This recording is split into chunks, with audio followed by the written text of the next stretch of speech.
존경하고 사랑하는 우리 구독자 여러분 반갑습니다. 여러분의 천만 라디오 천회장입니다. 어느새 또 아침이 밝아왔습니다. 6시. 이제 저 6시 좀 어두컴컴해요. 이제 겨울이 이제 다가오는 것 같습니다. 이제 가을도 이제 거의 정점을 지나가는 것 같은데, 기온차도 심하더라고요. 보니까 기온차도 심하고, 일교차도 심하고, 춥습니다. 아침에 이제 예전에 더웠는데, 이제 벌써 추위를 타고 있어요. 또 이렇게 하루가 시작되니까 상당히 또 좋죠. 하여튼 여러분 좋은 하루 보내시고 오늘도 활기차고 즐거움이 가득했으면 좋겠습니다. 이런 이야기를 하고 싶어요. 성격이 둥근 사람이 더 무섭더라. 천혜장이 성격 둥근데 더 무섭다고 하면 이상하네. 응? 성격이 둥근 사람이 왜 무서울까요? 이 주변을 보면은 이 성격이 묻어나면서 착하고 동글동글한 사람이 가끔씩 눈에 띕니다. 가끔씩 눈에 띄는데, 이 사람들은 그런 사람에 대해서 함부로 말을 하거나 이제 선을 넘는 경우가 많아요. 이 선을 넘는 경우가 많더라. 그렇습니다. 이 사실은 가장 조심해야 할 사람이 바로 이 성격이 둥근 사람이에요. 둥근 사람이더라. 왜냐? 그들은 화를 낼 줄 몰라서 안 내는 것이 아니라 화내는 것이 결국에는 자기 삶에 아무 도움도 되지 않는다는 것을 잘 알기 때문이라고 하는 것 같습니다. 그들이 상대를 먼저 배려하는 것은 욕심이 없어서가 아니에요. 욕심이 없어서가 아니라 상대에게 기회를 주는 것이라고 하죠. 상대에게 기회를 주는 것이고, 그들이 말수가 적은 것은 이 말할 줄 못해서가 아니죠. 말할 줄 몰라서가 아니라 이 불필요한 말이 쓸데없는 오해를 불러일으킨다는 것을 잘 알기 때문에 말수가 적은 거예요. 하지만 어느 순간에 상대가 넘지 말아야 할 선을 넘어버리거나 하지 말아야 할 행동을 하게 되는 순간에 이 성격이 이게 둥근 사람들은 그 사람과의 관계를 단칼에 그냥 끊어버려요. 단칼에 끊어버리고 미련을 두지 않더라. 그렇다는 겁니다. 왜냐하면 그들은 자신의 삶에 충분히 만족을 하고 얼마든지 혼자서도 잘 지낼 수 있는 멘탈을 가지고 있기 때문이라고 합니다. 그래서 성격이 둥근 사람이라고 해서 함부로 선을 넘는다면 큰 코 닥쳐죠. 큰 코 닥칠 수 있다. 그런 겁니다.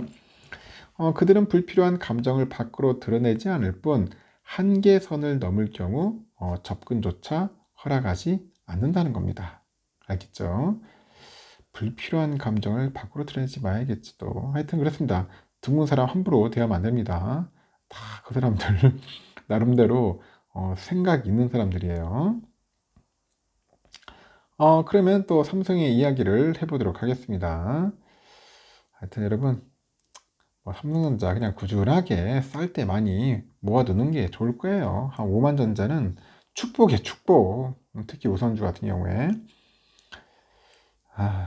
일단 돈이 없어서 못 사고 있어서 답답하죠. 국내 대표 IT 기업이죠. 삼성전자랑 LG전자의 그 3분기 실적이 하루 차이로 발표가 됩니다. 한 발 앞서서 실적을 공개한 LG전자가 증권가 예상을 웃돈 깜짝 실적을 거두면서 삼성전자가 오는 11일 발표할 이제 오늘이죠. 그 잠정 실적에 업계에 관심이 쏠리고 있어요. 전문가들은 삼성전자가 올 들어서 처음으로 그 조 단위 영업이익을 담은 분기 성적표를 발표하겠지만은 반도체 부분의 적자 규모를 통한 그 바닥 확인 과정이 필요하다. 그런 입을 모으고 있습니다. 업계 때는 삼성은 오는 11일 오전 잠정 집계한 3분기 실적을 발표를 합니다.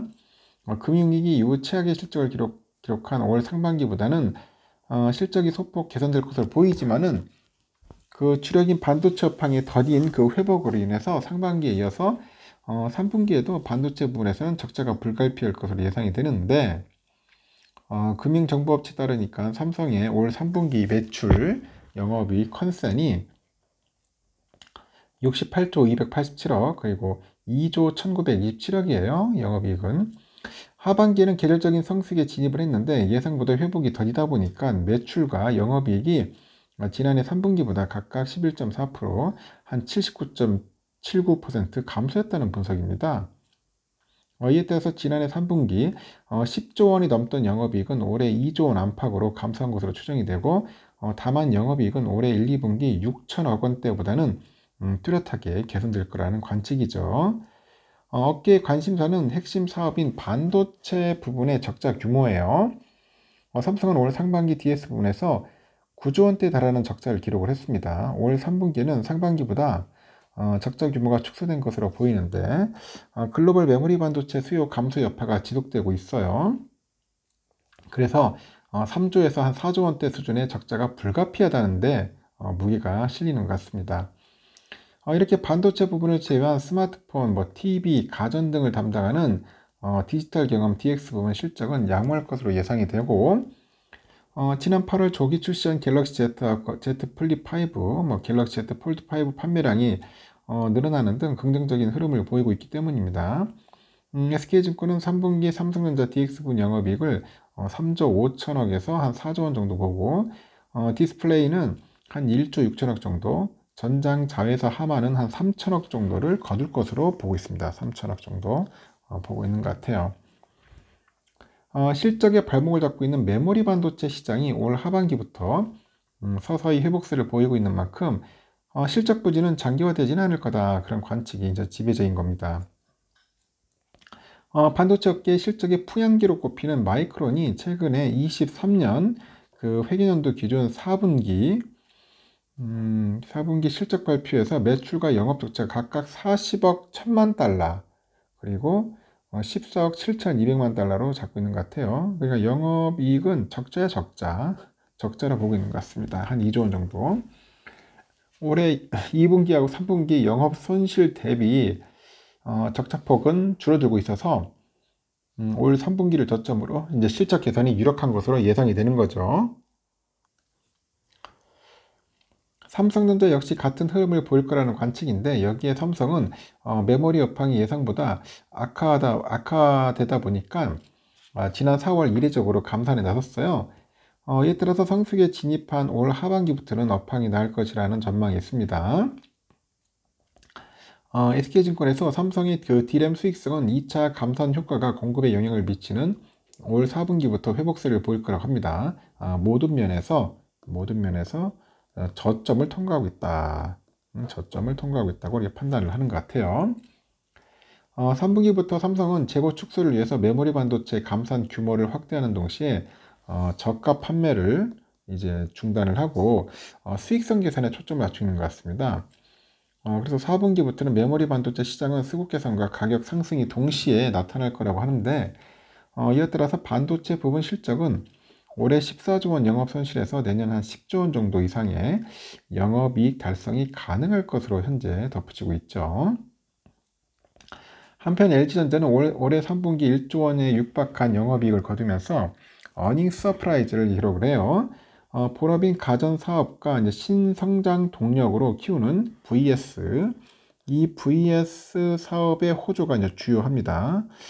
주요했고 3분기 영업이익은 지난해 3분기보다 33.5% 뛴 9,967억인데 증권가 예상치를 한 20% 넘게 상회를 했어요.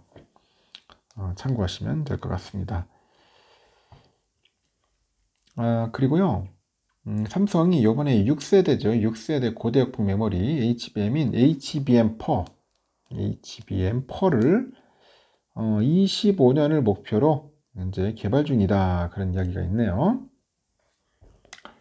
삼성전자 메모리 사업부 D램 개발 실장이 삼성전자 뉴스룸에 올린 기고문에서 HBM4 제품에 적용하기 위해서 고온과 열 특성에 최적화된 비전도성 접착 필름 그 조립 기술하고 하이브리드 본딩 기술도 준비 중이다, 그런 이야기를 합니다.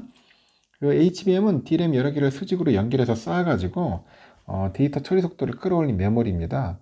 그래서 인공지능 분야에서 쓰이는 GPU, 그래픽 처리 장치에 대거 탑재되는 거예요. HBM은 2세대 HBM2, 3세대는 HBM2E죠. 2E.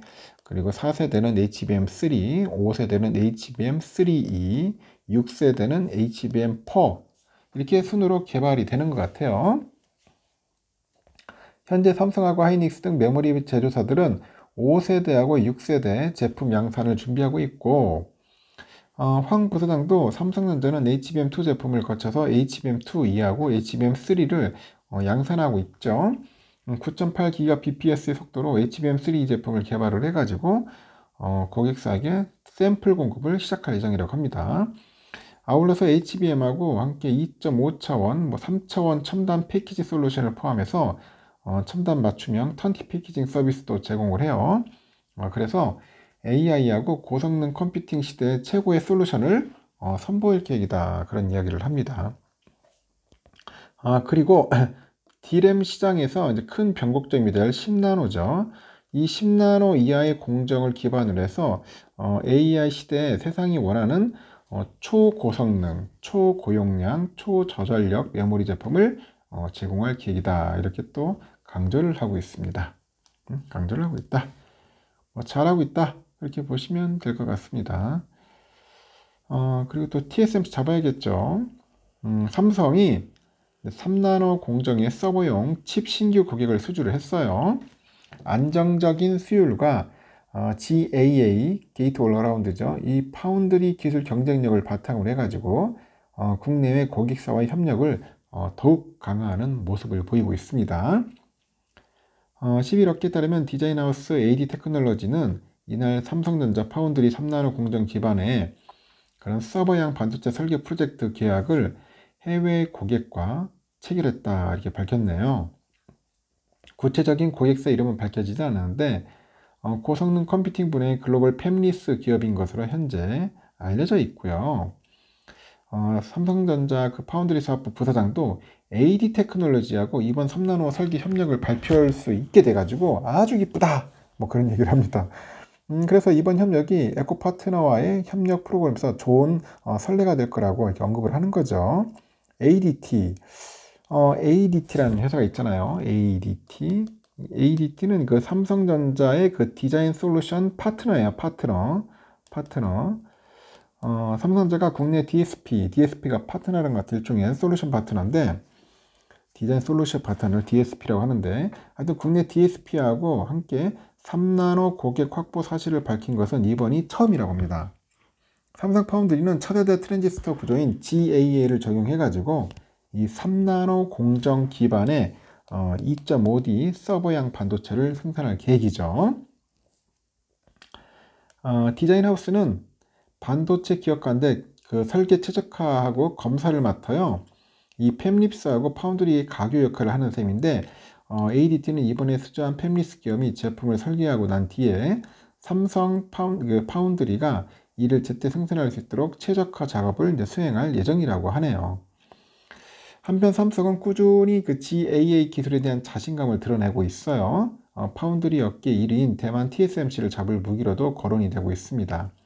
현재 경계현 사장이 삼성전자가 GAA 인벤터로 경쟁자를 이제 앞서는 모습을 볼 수 있을 거라고 밝혔는데, 그러면서도 GAA에 대한 고객의 반응이 매우 좋다. 알만한 거의 모든 기업이 같이 일하고 있다 강조를 해요. 삼성은 지난 2022년 6월 GAA를 3나노에 세계 최초로 도입을 했고, 이 GAA는 기존의 핀팹보다 전력 효율이 더 높아가지고 차세대의 기술로 각광받고 있습니다. TSMC는 현재 3나노의 기존의 핀팹 방식을 적용하고 있는데 25년 2나노부터 GAA를 도입하기로 했고요. 해당 기술에서는 삼성전자가 3년가량 앞섰다는 평가가 있어요. 특히 삼성은 안정적인 수율로 GAA 기반의 3나노 1세대를 양산 중인데 업계에서도 삼성전자 3나노 수율을 60% 이상으로 추정하고 있고요. 또 1세대 노하우를 바탕으로 해가지고 3나노 2세대 공정 역시 차질 없이 이제 개발 중입니다. 내년에 양산 예정이라는 겁니다. 삼성은 파운드리 경쟁력을 앞세워서 고객 수주도 계속해서 따내고 있어요. 삼성은 오는 28년에 그 파운드리 고객 수를 이제 지난 2017년 대비 한 5배 이상을 목표로 잡고요. 현재 고객 유치에도 적극 나서고 있습니다. 올해 2월에 미국의 그 암바렐라하고 그 5나노 기반의 자율주행차용 반도체를 또 생산하기로 했어요. 최근에는 4나노 AI 반도체하고 관련해서 미국의 그 그로크하고 캐나다의 텐스토렌트하고 국내 기업의 그 리벨리온과 협력을 현재 이어가고 있다. 그런 이야기들이 있는 것 같습니다. 잘하고 있어요. 잘하고 있고 일단은 여기까지 하겠습니다, 여러분. 여기까지 하고요. 하여튼 오늘도 좋은 일들이 좀 많을 겁니다. 많을 거니까 또 나중에 또 삼성전자 관련된 이야기 제가 또 마구마구 퍼뜨릴 테니까 여러분들 귀담아 들으시기 바랍니다. 하여튼 오늘도 좋은 하루 보내시고요. 또 다음 시간에 또 뵙도록 하겠습니다.